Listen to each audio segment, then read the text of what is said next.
నమస్తే, నేను Roja. Welcome to special debate. పశ్చిమాసియా యుద్ధ క్షేత్రంలో ఇంధన సెగలు హీటెక్కిస్తున్నాయి. రోజు రోజుకు అగ్రరాజ్యం అమెరికా అంచనా తప్పుతోంది. ఇరాన్ గుండెల్లో చమురు మంటలు చెలరేగుతున్నాయి. ఇరాన్ వద్ద ఆయిల్ నిల్వలు లేవు. అమెరికా దగ్గర క్షిపణులు లేవు.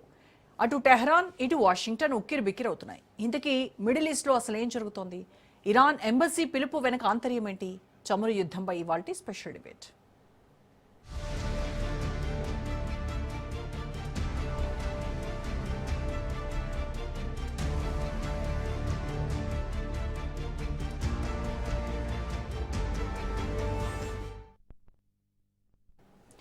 ఒకరిది పెత్తనం కోసం పంతం, మరొకరిది ఉనికి పోరాటం.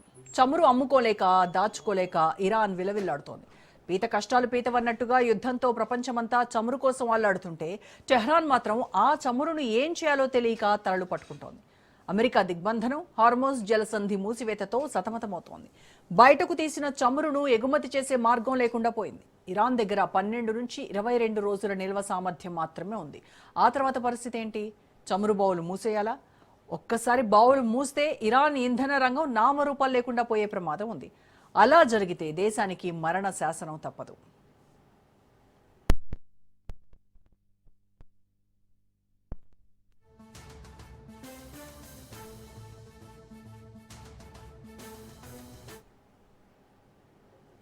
ఇక అమెరికాలో వార్ ముసలం దడ పుట్టిస్తోంది. ఇరాన్ సుప్రీం లీడర్ మరణంతో పాలన కూలిపోతుందని భావించిన ట్రంప్ సర్కార్కు గట్టిగానే షాక్ తగిలింది. అమెరికా మిలిటరీ శక్తి ముందు ఇరాన్ నిలబడలేదని లెక్కలు వేశారు ట్రంప్. కానీ సీన్ రివర్స్ అయింది. యుద్ధం ముగింపు కోసం అగ్రరాజ్యం మల్లగుల్లాలు పడుతోంది. అలాగే యుద్ధం గురించి అధ్యక్షుడు ట్రంప్కు పెంటగాన్ నుంచి సరైన సమాచారం అందటం లేదన్న వార్తలు ఆందోళన కలిగిస్తున్నాయి. అమెరికా రక్షణ మంత్రి Pete Hegseth, Joint Chiefs of Staff Chairman General Dan Caine ఇస్తున్న వివరాలపై ఉపాధ్యక్షుడు జేడీ వాన్స్ ఫైర్ అవుతున్నారు. పెంటగాన్ సమాచారంపై ఆయన నిప్పులు చెరుగుతున్నారు. ఇరాన్ సైనిక శక్తిని దెబ్బతీశాం, మన దగ్గర ఆయుధాలు పుష్కలంగా ఉన్నాయని పీట్ హెగ్సెత్ చెప్తున్నా ఆ మాటలు అబద్ధాలని వాన్స్ వాదిస్తున్నారు. దేశంలో క్షిపణుల నిల్వలు కరిగిపోతున్నాయి. రష్యాను, చైనాను అటాక్ చేసే పరిస్థితి ఏంటి అంటూ ప్రశ్నిస్తున్నారు.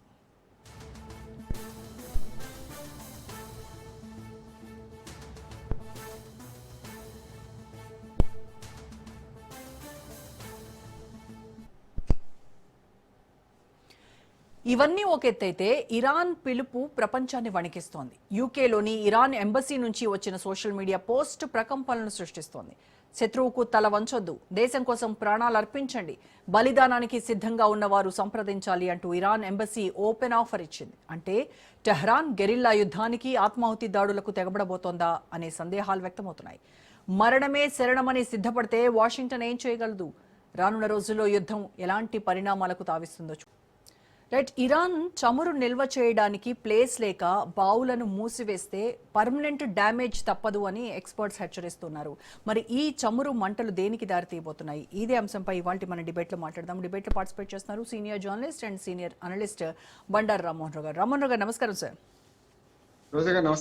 సార్, ఇరాన్ ఇప్పుడు ఎకానమిక్ చోక్ హోల్డ్ లో ఉంది. అంటే అసలు కంప్లీట్ గా ఒక ఆర్థిక వ్యవస్థ కుంటుబడిపోయి ఏం చేయాలో తేలినటువంటి స్థితిలో ఉంటే, ఇటువైపు అమెరికా శాంక్షన్స్ ఒకవైపు ఇబ్బంది పెడుతున్నాయి, మరోవైపు ఏమో నిల్వ చేయడానికి ప్లేస్ లేక బావులను మూసేయడం అనేది ఒకటి దారి అని వాళ్ళు ఆలోచిస్తున్నారు. అంటే ఇది వారి ఎనర్జీ సెక్టార్ కు పర్మనెంట్ డ్యామేజ్ కాదంటారా? ఖచ్చితంగా. ఒక దేశం నాశనం చేయాలంటే విద్య, వీటిని నాశనం చేయడం ఒకటి. రెండవది వాళ్ళ ఆర్థిక వనరుల మీద దెబ్బ కొట్టడం. ఇది ఫ్యూడలిజంలో ఉన్నది మొదటి నుంచి కూడా. ఫ్యూడల్ దొరలు కానీ, వెనకట ఉన్న రాజులు కానీ వీళ్ళు ఏం చేసేవాళ్ళంటే, ప్రజలు రాజకీయం వైపు లేకుండా మార్పు వైపు ఆలోచిస్తున్నారంటే వాళ్ళ ఆర్థిక వనరుల మీద దెబ్బ కొట్టేవాళ్ళు. చూస్తుంటాం మనం ఫ్యాక్షనిజంలో కూడా చూస్తుంటాం రోజు గారు. అంటే దానికి దీని కోరిక చెప్పడం చెప్పండి. దీనిలో అరటి తోట మొత్తం తెల్లగా నరికి పడేస్తారు ఎవరు. మొత్తం ఆర్థిక స్థితి నాశనం అయిపోయిన తర్వాత ఏం చేస్తారు? ఫ్యాక్షనిజంలో ఎదుటి వాడిని, శత్రువుని దెబ్బతీయడం. అంటే కొబ్బరి చెట్టు దాదాపు 20 ఏళ్ళు పెంచుకున్న కొబ్బరి తోటలు కానీ, లేకపోతే జీడి మామిడి తోటలు కానీ తెల్లారి కల్లా రంపబెట్టి కోసేసి చేసిన సందర్భాలు చూస్తాం. అంటే ఆర్థిక వనరులు చిన్న చిన్న వాటిల్లో కూడా చూస్తుంటాం. కరెంటు మోటార్లు ఉంటే దాని మీద రాయి ఎత్తేసిపోతారు, లేకపోతే దాన్ని పగలగొట్టిపోతారు. అంటే వాళ్ళ ఆర్థిక స్థితి బాగా నాశనం చేస్తే వాళ్ళు రాజకీయంగా తాము వ్యతిరేకం కారండి. సరిగ్గా అమెరికా అదే పని చేస్తున్నారు. అంటే ఫ్యూడల్ వ్యవస్థలో, ఫ్యాక్షనిజం వ్యవస్థలో ఏ పని చేస్తున్నారో అమెరికా ఫ్యాక్షనిజం రాజకీయ ఆర్థిక ఫ్యాక్షనిజం అనాలి. అంటే దానివల్ల వాళ్ళ ఇరాన్ లో బావులు మూతపడుతుంది. బావులు మూతపడ్డాం కూడా దాని కారణం ఏంటి? ఉత్పత్తి చేసిన దాన్ని కూడా ఎక్కడ పెట్టుకోవాలి? ఇప్పుడు జనరల్గా ఏముంటుంది అంటే దీనికి ఇంకొక ఉదాహరణ చెప్తాను, సామాన్య ప్రజలకు అర్థంగా ఉంటే మనం మాట్లాడుకునేది. మనకు కరెంట్ ఉందనుకోండి, ఉత్పత్తి దగ్గర నుంచి తీగల్లోకి వచ్చిన తర్వాత వాడుకోవాలి దాన్ని. ఇప్పుడు ధాన్యం రాసిపోసి దాచిపెట్టుకున్నట్టు గోడౌన్లో పెట్టుకోవాలి. ఎలక్ట్రిసిటీ ఎట్లాను చమురు బావులు కూడా నడుస్తూ ఉంటేనే ఊరుతూ ఉంటాయి, వస్తుంటాయి, చమురు వస్తుంటది. దాన్ని క్యాప్ చేసినాం అనుకోండి, చమురు ఇంకిపోవచ్చు కూడా. మన బోర్ బావులు కదా, మనం మోటార్ పెట్టి వాడుకుంటుంటే ఊట పెరిగినట్టే ఇది కూడా అంతే. కనుక అయిపోయేదాకా దాన్ని వాడుకోవాలి. కనుక ఇక్కడ మూతపడ్డామంటే ఆల్మోస్ట్ శాశ్వతంగా దాన్ని సమాధి కట్టినట్టు లెక్క. ఇది చమురు బావులు సమాధి కట్టినట్టు లెక్క. ఆ ప్లాన్ లో అమెరికా సక్సెస్ అవుతుంది. ఇప్పుడు ఏం చేసిందంటే నిన్నటిదాకా మనకు భౌతిక యుద్ధంలో, ముఖ్యంగా గగనతల యుద్ధంలో గెలవలేకపోయింది చూసినాం మనం. భౌతిక యుద్ధం, భూతాల యుద్ధం చేద్దామంటే వాళ్ళు భూతాల్లాగా మన అయ్యారు చేసి వాళ్ళు ఎట్లా ఉన్నారంటే, ఎంత పెద్ద ఎత్తున సరే మీరు మా భూభాగంలో ఒక అడుగు పెడితే మిమ్మల్ని సర్వనాశనం చేస్తా అని 10,000 మంది సైనికులకు, అమెరికా సైనికులకు ఒక ఏమంటారు ఛాలెంజ్ గా నిలుస్తున్నారు ఐఆర్జీసీ సైన్యం అంతా కూడా ఇరాన్కి. కనుక భూతల యుద్ధం చేయలేరు. గగనతల యుద్ధంలో వీళ్ళు కోట్ల డాలర్లు పోతుంటే వాడు లక్షల డాలర్లతోనే వాళ్ళు ఏమో కూర్చున్నారు. లక్షల డాలర్లతోనే వాళ్ళు యుద్ధంలో మెరుగైంది. అంటే ఇప్పుడు ఆర్థికంగా దెబ్బతీస్తే తప్ప ఇంకో విధంగా సాధ్యం కాదని అమెరికాకు అర్థమైంది. ఇరాన్ ఇప్పుడు వాళ్ళ చమురు నిల్వ చేసుకోవడానికి వీల్లేదు, నిల్వ చేసిన వసతులు లేవు, అమ్ముకోవడానికి అంతకంటే వీల్లేదు. కనుక అష్ట దిగ్బంధనం చేసింది ఇటుపక్క అటుపక్క. వాళ్ళు కేవలం హార్మోజ్ జలసంధిని మాత్రమే దిగ్బంధనం చేస్తే, హార్మోజ్ జలసంధి బయట లోపట రెండు దిక్కుల దిగ్బంధనం చేసింది కదా. ఇప్పుడు రెండో ఏంటంటే మీ విద్యుత్ కేంద్రాల మీద దాడి చేస్తాం, మీ చమురు బావుల మీద దాడి చేస్తాం, శాశ్వతంగా పనికి రాకుండా చేస్తామనే దాంతో వాళ్ళ ఆర్థికంగా దిగ్బంధనం చేస్తూ ఇరాన్ ను ఇరుకుని పెడుతున్నది. అందుకని ఇరాన్ కూడా చర్చలకు లొంగింది. అంటే దీనివల్ల మొన్నటిదాకా యుద్ధంలో మేము తెలుసుకుందాం అన్నది, రాజు కంటే ముందువాడు బలవంతుడు కనుక మేము చచ్చినా సరే మీ పని పడతామన్నారు. కానీ చావడం తర్వాత, ఆర్థికంగా దివాళా తీసిన తర్వాత వాళ్ళు యుద్ధాన్ని కూడా చేయలేదు. ఆ లక్షణాలను కూడా కరువు అవుతావు కదా. అందుకని యుద్ధ రీతిని మార్చింది. యుద్ధ నీతి ఏమో ఎట్లా తప్పింది అమెరికా, యుద్ధ రీతిని మార్చింది. ఈ రీతిని మార్చడం వల్ల ఏమవుతుందంటే ఇవాళ ఇరాను అష్ట దిగ్బంధంలో ఉంది. బయట చమురు నిల్వ చేసుకోలేదు, చమురు అమ్ముకోలేదు, ఏం చేయలేదు. అందుకనే ఈ సాంక్షన్స్ కూడా పనికిరావు. వాళ్ళందరూ వాళ్ళే చేసుకుంది కనుక ఇప్పుడు రష్యా మీదనో ఇతర భారతదేశం మీద సుంకాల యుద్ధం చేసి కొన్ని ఆంక్షలు విధించిన అమెరికా లాగా కాదు కదా. ఇప్పుడు సమస్య ఏంటంటే వాళ్ళే దిగ్బంధనం చేసుకున్నట్టు అయిపోయింది. బయటకు వెళ్ళలేరు, లోపల ఉండలేరు. అంటే ఒక రకంగా ఇరాన్ లాక్డౌన్ లో ఉన్నట్టు లెక్క. దీన్ని ఎట్లా అధిగమిస్తుంది ఏంటి అంటే ఖచ్చితంగా చర్చల ద్వారా అధిగమించాల్సింది. చర్చలు లేకుండా ఇప్పుడు ఇట్లా కూర్చుంటే ఇరాన్ ఒక వారం 10 రోజుల్లో పూర్తిగా ఆర్థికంగా దివాళా తీసే పరిస్థితి ఉన్నది. రైట్ రామ్మోహన్ గారు, ఇప్పుడు హార్మోజ్ జలసంధి రవాణాను నిలిపేయడం వల్ల గ్లోబల్ ఆయిల్ మార్కెట్లో ఈ సప్లై చైన్ డిస్రప్షన్ ఏర్పడుతుంది కదా. దీనివల్ల ప్రపంచవ్యాప్తంగా ఒక ఇన్ఫ్లేషన్ ఏర్పడుతుంది. మరి దీనికి ఆల్టర్నేటివ్ మెజర్స్ ఏమున్నాయంటారు? ఒకటి, మన దేశానికి ఏమో ఇరానే బెస్ట్. ఎందుకంటే గ్యాస్కి అయితే సరే ఆ చమురు మొత్తం 20% మాత్రమే మనం వాడుకుంటున్నాం. ఇరాన్ నుంచి మిగతా దేశాన్ని తెచ్చుకుంటాం. హార్మోజ్ జలసంధి మూసివేయడం వల్ల ఆ మీద ఉన్న దేశాలు యమన్ కానీ, దుబాయ్ కానీ, లేకుంటే యుఏఈ కానీ, ఇవన్నీ వాటి నుంచి మనం చమురు సప్లై ఆగిపోయింది. నెంబర్ 1. రెండోది ఏంటంటే మనకు ఆల్టర్నేటివ్ ఉన్నది మన దేశం, మనకు కానీ చైనాకు కానీ. ప్రజలు ఎటంటే చైనా నుంచి కానీ, మన రష్యా నుంచి కానీ, అమెరికా నుంచి కానీ తెచ్చుకోవచ్చు. కానీ చాలా దూరభారం, టైం కూడా పడుతుంది. ఇరాన్ నుంచి అయితే గొంతులో నీళ్లు పోసుకుంటే వెంటనే జారినట్టు ఉంటుంది. ఇదైతే ఇట్లా తినడం కాకుండా ఇట్లా చుట్టూ తిరిగినట్టు దాదాపు ఒక నెల రోజులు ఎక్కువ టైం పడుతుంది. ఇక్కడ 20 రోజులు వస్తే అది 45 నుంచి 50 రోజులు పడుతుంది. కనుక నెల టైం ఎక్కువ పడుతుంది. అట్లా రవాణా ఖర్చులు పెరుగుతాయి. కనుక అక్కడైనా ఇక్కడైనా అంత సౌకర్యత వాళ్ళు ఇచ్చినా కూడా అంతకంటే ఎక్కువ అవుతుంది. కనుక మన పరిమాణం అట్లా ఉంటుంది. చాలా వరకు మనం బాధపడుతున్నాం కానీ మనకంటే ఎక్కువ ఆఫ్రికన్ దేశాలు చాలా కునారిపోయాం. నిజంగా చెప్పాలంటే చెప్పుకుంటే మానం పోతే, చెప్పుకుంటే ప్రాణం పోతే సామెత.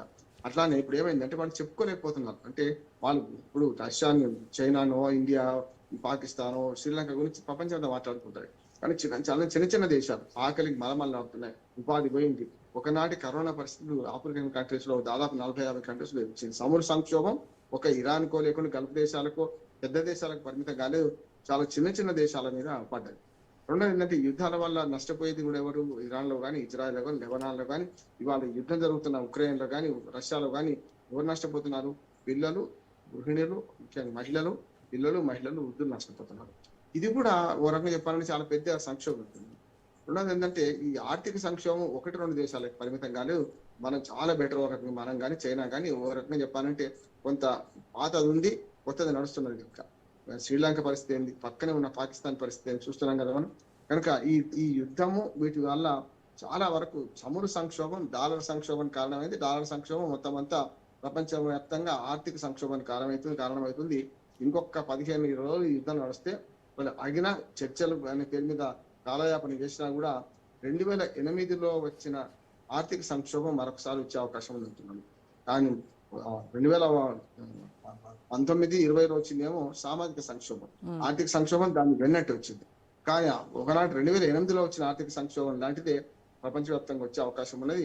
ఇది తట్టుకొని నిలబడే దేశాలు చాలా కొన్నే ఉంటాయి. అవి కూడా కొద్దిలో నిలబడతాయి, కొన్ని నెలలో కొన్ని సంవత్సరాలు నిలబడతాయి. కానీ మిగతా దేశాలు అయితే గుణాలు పోతే ఇప్పటికే చూస్తున్న శ్రీలంక, మనకు పాకిస్తాన్, బంగ్లాదేశ్ ఇవన్నీ కూడా అప్పు తెచ్చుకుందామంటే అప్పు పుడతలేదు, ఉన్న నిలవడం అయిపోయినాయి. ఏ రకంగా ముందుకు పోయిన పరిస్థితి వస్తుంది. ఆఖరికి ఫంక్షన్స్ ఆపేసుకున్నారు, జీతాలు ఆపేసుకున్నారు, మంత్రుల జీతాలు ఆపేసుకొని ఉద్యోగుల జీతాలు ఇస్తా అంటున్నారు. అట్లాంటి పునారనే పరిస్థితి వచ్చింది. ఈ యుద్ధం ఎంత త్వరగా ఆగితే అంత ఓ రకంగా చెప్పాలంటే పరిస్థితులు చక్కబడతాయి. యుద్ధం ఆగిన తర్వాత కూడా కనీసం ఒక 6 నెలలు పడుతూ ఉంటున్నారు. ఈ సంక్షోభాన్ని, ఈ కుదుపు నుంచి తట్టుకోవడానికి ఒక 6 నెలలు పడుతుండొచ్చు. మరి కనుచూపు మేరలో మన పరిష్కారం అయితే కనపడతలేదు. ఇప్పటికీ ఎవరి పట్టుదలలో వాళ్ళు ఉన్నారు, ఎవరి దిగుసున వాళ్ళే ఉన్నారు. కనుక ఇద్దరి మధ్యన, అంటే 2 దేశాల మధ్యన ఇప్పుడు పాకిస్తాన్ మధ్యవర్తిత్వం పనికిరాదని తెలిపింది. ఈ పాకిస్తాన్ మధ్యవర్తిత్వం కాకుండా టర్కీ లాంటిది ఏమైనా చేయగలుగుతుందా అనేది ఒకటి ఉన్నది. అట్లాగే బ్రిటన్ లాంటిది కూడా ఈ 40 దేశాలతో కూటమి కట్టి ఒక రకంగా బ్రిక్స్ దేశాల కూటమితో సహా ఏమైనా ప్రయత్నం చేస్తుంటే అది అక్కడికి ఆగిపోయింది. ఎందుకంటే బ్రిటన్ ఫ్రాన్స్ ను అడ్డగోలుగా అవమానపరిచింది కదా ట్రంప్. వాళ్ళకు నష్టపోయిననే ఉన్నది. ఇక అమెరికా ప్రజలు అయితే ఇంకా అది చెప్పుకోలేని పరిస్థితి అంటున్నారు. ఏమంటున్నారంటే ఉపర్ శర్వాని అందరి పరిశాన్ అన్నట్టు మన అమెరికా ప్రజలకు సంబంధించిన సంగతి ఏంటంటే, ఒక ట్రంప్ చేయంగా మేము ఇంతమంది నష్టపోతున్నాం కదా అని ఆఖరికి ఉపాధ్యక్షుడు జో వాన్స్లో కూడా అసహనం బయలుదేరింది. అందుకని చూడండి, మొన్న ఫస్ట్ టైం వచ్చినప్పుడు చర్చల నుంచి వెనక్కిపోతూ ఆయన కొంచెం నిరాశగా మాట్లాడాడు. దాని కారణం ఏంటంటే మా అధ్యక్షుడు ఇట్లా ఉండని చెప్పలేడు కదా. అందుకని అక్కడ అధ్యక్షుడు, ఉపాధ్యక్షుడి నుంచి మొదలుకొని సలహాదారు నుంచి మొదలుకొని ఆఖరికి సైన్యం కూడా ఎవరి కోసం మనమేం కావాల్సిందే, ఎందుకు ఇటువంటి పరిస్థితి తీసుకొచ్చారు, ఒక మూర్ఖపు ప్రధాన అధ్యక్షుడు ఉండడం వల్ల జరిగిందని అంటున్నారు. పైకి అయితే ప్రజలు తిరగబడుతున్నారు, వీళ్ళు తిరగబడలేరు. కొంతవరకు సలహాలు ఇచ్చే ప్రయత్నం చేస్తున్నారు, సలహాలు వినడం లేదు ట్రంప్. ఇది ఒక రకంగా చెప్పి లోక మొత్తం దేశాలకు సంక్షోభంగా మారే పరిస్థితి. ఒక్కడి వెర్రితనం వల్ల, ఒక్కడి తెగింపు వల్ల, ఒక్కడి మొండి పట్టుదల వల్ల మొత్తం ప్రపంచం అంతా అల్లకల్లోలం అయ్యే పరిస్థితి వస్తున్నది. రెండు చేతులు కలిసి అప్పట్లయితే వస్తాయి. ఎందుకంటే ఇటుపక్క అమెరికా ఎంత చేస్తుందో ఇరాన్ కూడా అంతే పట్టుదలతో ఉంది. కనుక సమాన భాగస్వామ్యం, 2 చేతులు పాకిస్తాన్ మధ్యవర్తిత్వం ఫ్లాప్ అయింది. అందులో ఇరాన్ కూడా అసలు పాకిస్తాన్ కి అంత సీన్ లేదు, పాకిస్తాన్ కు విశ్వసనీయత లేదు అని చాలా క్లియర్ గా చెప్పారు. అలాంటప్పుడు ప్రపంచంలో కొన్ని దేశాలు భారత్ వైపు చూస్తున్నాయి. అంటే భారత్ ఇప్పుడు తీసుకునేటువంటి స్టెప్స్ కావచ్చు, ఆ స్ట్రాటజిక్ మూవ్స్ కావచ్చు, ఇవన్నీ చూసి భారత్ ఏమైనా మధ్యవర్తిత్వం చేసేటువంటి ఛాన్స్ ఉంటుందా, చేస్తే బాగుంటుంది కదా అనేటువంటి ఆలోచనలో కూడా కొన్ని దేశాలు ఉన్నాయి. కడుపు నచ్చుడే మన మీద, ఎవరికి ఆకలికి అన్నము వేదనకి అవసరం ఉంటుంది. ఎందుకంటే ఆకలికి అన్న వాడికి అన్నం పెట్టండి, కావరం పెట్టి పెట్టినాము, ఎందుకు పెట్టినా తెరవదు. పంచపక్ష పరిమాణాలు పెట్టి అది వాటిని రుచించదు. ఆకలికి కావాలి. ఆకలి అయితే గడ్డి పచ్చడి చేసి పెట్టినా బ్రహ్మాండం, గరికె పచ్చడి చేసినా మంచిగా. అలాగే వేదనకు అవసరం. ఎందుకంటే మనకు ఏదైనా నొప్పి ఉన్న చోట జీడి కాల్చి పెడితే అక్కడ నొప్పి తగ్గుతుంది. అది నొప్పి లేని దగ్గర జీడి పెడితే ఏమవుతుంది, ఉండవుతుంది. ఇది మనం చాలా ఓపిక ఎందుకు చూస్తున్నాం అంటే, భారతదేశం చాలా విమర్శించాలి, ఎందుకు మాట్లాడలేదు, అమెరికా అధ్యక్షుడు అట్లా మాట్లాడితే ఎందుకు మాట్లాడలేదు. మొదటి నుంచి భారతదేశాన్ని, నేను మోడీ గారి సమస్య ఇక్కడ భారతదేశ విదేశాంగ విధానాన్ని సమర్థిస్తున్నాను. ఇప్పుడు అది సరైన విధంగా ఉందంటున్నాను. ఎందుకంటే అవతలి వాడు వేలు అందించమని, చిటికనే వేలు అందించమని, అయ్యే నేను నొప్పి భరించలేకపోతున్నా చిటికనే వేలు అందించమని కోరినప్పుడు మాత్రమే సహాయం చేయాలి. ఎందుకని అపాత్ర దానము మనకు కోరని సహాయం చేస్తే కూడా మనం చూసాం కదా. పాప శ్రీలంకలో గతంలో మన మాజీ ప్రధాని మన రాజీవ్ గాంధీ గారు చంపబడ్డారు. దాని కారణం ఏంటి, శాంతి పేరు మీద మనం ఒకటి దూతలు సైన్యాన్ని పంపినాం, వాళ్ళ అంతర్గత వ్యవహారాలు జోక్యం చేసుకున్నాం. అందుకనే ఇప్పుడు మన భారత విదేశాంగ విధానం ముఖ్యంగా మోడీ మన దాకా రాని అని చూస్తున్నాం. మన దాకా వాళ్ళు అడిగేదాకా మన మధ్యవర్తిత్వం అందుకనే పాకిస్తాన్ కాగానే మనం అందరం ఏమనుకున్నాం, ఒక బ్రోకర్, ఒక దళారిగా వస్తుందని ప్రధానమంత్రి మన రాజ్నాథ్ సింగే, రక్షణ శాఖ మంత్రి రాజ్నాథ్ సింగ్, అట్లాగే జయశంకర్ విదేశాంగ మంత్రి మన జయశంకర్ గారు ఇద్దరు కూడా అన్నారు కదా, దళాల దేశం అది, అటువంటి దేశంతో మనం పోల్చుకోవడానికి వీల్లేదు. ఎందుకంటే మీరు అన్న ఆశాకిరణం ఉన్నది. కానీ దానికి అడ్డంకి ఏమవుతుందంటే, రష్యా ఇంత మనం వెనకేసుకు వస్తుందో, రష్యా మనం వెన్నంటుంటుందో, చైనా మనకు చాలా వ్యతిరేకంగా పావులు కలుపుతుంది. చూసింది కదా మీరు. ఉమ్, అటు ఇరాన్ రెచ్చగొట్టడం, ఇరాన్ శాంతపరచడం, రెండిట్లో కూడా చైనా చాలా ముందుంటుంది. మనకు చైనా, ఇరాన్ కు రష్యా కూడా మిత్ర దేశం. కానీ రష్యా ఏమో విదేశాంగ సహాయం చేస్తున్నది, ఆయుధాల సహాయం చేస్తున్నది. అట్లాగే ఐక్యరాజ్య సమితిలో భద్రతా మండలిలో ఓటింగ్ లో మనకు అమెరికాకు వ్యతిరేకంగా ఓటేసింది, అంతవరకే. కానీ చైనా ప్రయోజనాలు వేరుగా ఉన్నాయి. మన Correct. భారతదేశం ఏమాత్రం ఎదగడం చైనాకి ఇష్టం లేదు. ఈ జియో పాలిటిక్స్ లో మనం ఒకే ప్రాంతంలో ఉంటున్న దేశాలు కనుక రష్యాకు మన బిడద లేదు. మనం ఒకే ప్రాంతం కాదు, ఒక పక్క పక్కన లేవు. కానీ చైనాకి ఏంటంటే మన భారతదేశం ఈ మధ్యవర్తిత్వం చేస్తే సక్సెస్ అయితే కనుక ఎట్లా చేయకుండా ఉండాలని కూడా చైనా చేస్తున్నది. correct. అది కూడా మనకు యథావరణం అంటున్నాం.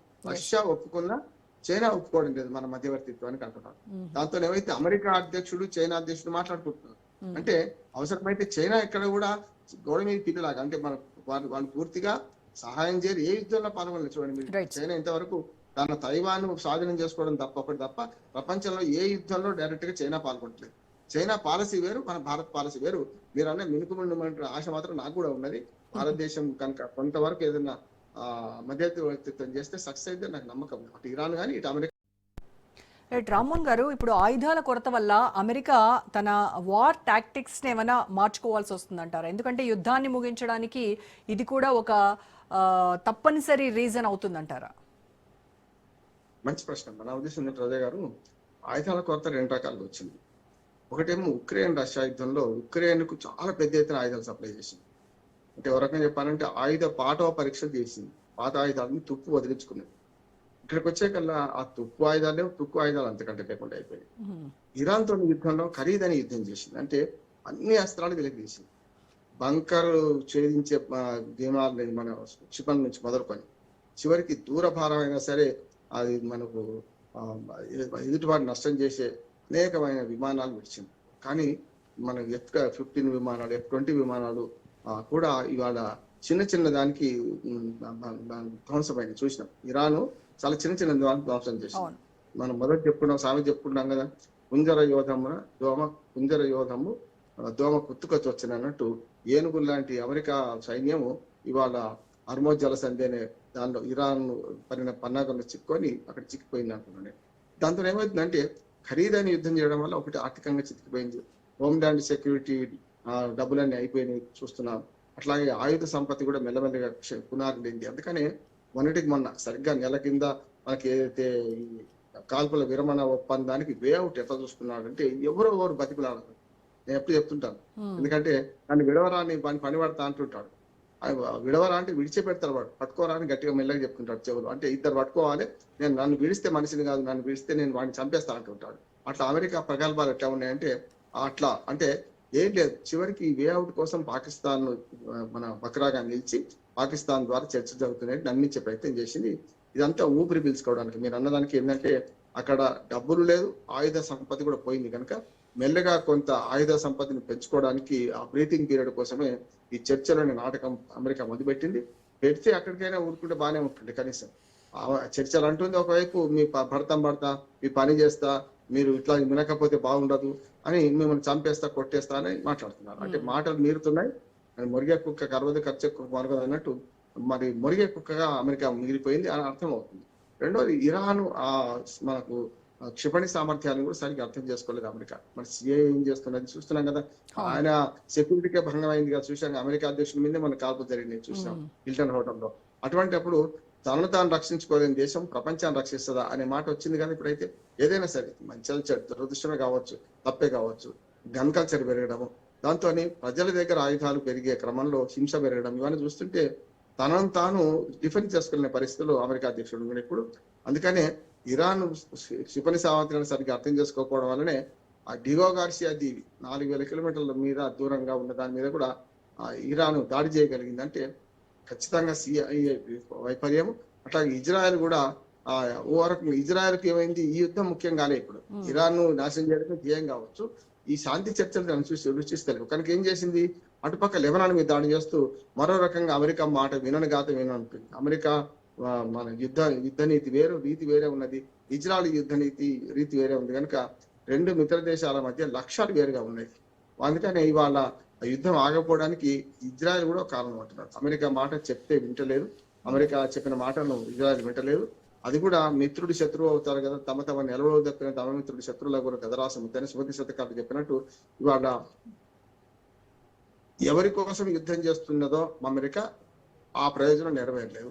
ఆ వాళ్ళు వ్యతిరేకంగా ఉన్నారు. ఇజ్రాయెల్ స్పష్టంగా నెతన్యాహు కూడా అమెరికా మాట వినను అనే మాట వస్తుంది. అమెరికా ఒంటరిగా మిగిలిపోయే పరిస్థితుంది. కనుక మీరన్న ఆయుధ సంపత్తి మెల్లమెల్లగా పోయింది. ఖరీదైన యుద్ధం చేశారు, ఇప్పుడు అనుభవిస్తున్నారు. తాము చేతులారా చేసుకుంది స్వయంకృత సరే, ఫైనల్ గా ఇరాన్ ఏమో ఎకనామిక్ కొలాప్స్ అంచున ఉంది, ఇటు అమెరికా చూస్తేనేమో ఇంటర్నల్ కాన్ఫ్లిక్ట్స్ ఉన్నాయి, అట్ ద సేమ్ టైం ఆయుధాల కొరతతో సతమతం అవుతుంది. ఈ స్టేజ్ లో ఈ యుద్ధం ఇప్పుడు ఎవరు గెలుపు కోసం అనేది కాకుండా ఎవరు ముందు ఎగ్జాస్ట్ అవుతారు అనే దానిపైనే ఆధారపడి ఉందేమో. అదే సమస్య. పట్టరాదు పడితే విడవరాదు అన్నట్టు ఇప్పుడు యుద్ధాలు అదే జరుగుతుంది. ఎక్కడో పట్టు విడుపులు ఉండాలంట యుద్ధంలో. ఎక్కడైనా సరే మొత్తం అంతా ప్రపంచవ్యాప్తంగా అంటే గల్ఫ్ యుద్ధం 90s లో ఏమైంది, సంవత్సరం ముగిసింది కదా. ఇది కూడా ఎక్కడ విరాట్ దొరకాలి. దానికి ఒకటే, ఇప్పుడు వీళ్ళిద్దరి మధ్యన అంత పట్టు ఉన్నప్పుడు దాని మధ్యవర్తిగా చేసి సమర్థవంతంగా ఉన్నాడు కావాలి. అందుకని పాకిస్తాన్ పనికి రాదని మొదటి నుంచి మనం అనుకుంటున్నాం. అదే ఇవాళ భారత్ లాంటి దేశమే ఇద్దరిని అవసరమైతే ఒప్పించగలగాలి, ఇద్దరిని కూడా సంధానించగలగాలి, అవసరమైతే బెదిరించగలగాలి, అవసరమైతే కోప్పడగలగాలి, అవసరమైతే మెల్లగా మీకు ఈ లాభం జరుగుతుంది యుద్ధం లాగా దౌత్యం కూడా. అంటే రాజకీయ దౌత్యంతో పాటు నైపుణ్యమైన దౌత్యం చేయాల్సిన అవసరం ఉంది. రెండు ఉంటాయి. రాజకీయ దౌత్యం పైకి కనిపించేది, నైపుణ్య దౌత్యం అనేది ఏంటంటే ఎవరికి వాళ్ళకి. మన ఇద్దరు పిల్లలే మనం కొట్లాడుకొని వస్తే నీకు చాక్లెట్ ఇస్తాను ఊరుకోని అంటాం మనం కదా. అట్లా ఆ ఇద్దరి మధ్యన ఎవరినైనా ఒప్పించడానికి అవసరమైన భయం ఉండాలి, నయమును గాని భయమును గాని ఈ రెండిట్లలో చూపించగలగాలి. ఇప్పుడే సాధ్యమవుతుంది. సామధాన భేద దండోపాయాలు మన భారతదేశానికి ఒక పెద్ద వరం. ఈ నాలుగుట్లలో ఎట్లా ఉపయోగించాలని చేస్తే మాత్రం యుద్ధం ఆగే పరిస్థితున్నది. మీరంటే భారతదేశం కనుక కొంచెం మధ్యవర్తిత్వం అంటే ఒత్తి పండు చేస్తే పక్వానికి రాదు. అది నిజంగా పక్వానికి వస్తేప్పుడు పండు రాలుతుంది. అప్పటిదాకా మనం ఎదురు చూడాల్సిందే. తగుదనమ్మా అని మాత్రం మధ్యవర్తిత్వం పోవాల్సిన అవసరం లేదు. అవసరమైతే మధ్యవర్తిత్వం చేయాల్సిన అవసరం వస్తే తప్పనిసరి సమర్థవంతంగా మనమే చేయగలుగుతాం నమ్మకం నాకైతే ఉందాం.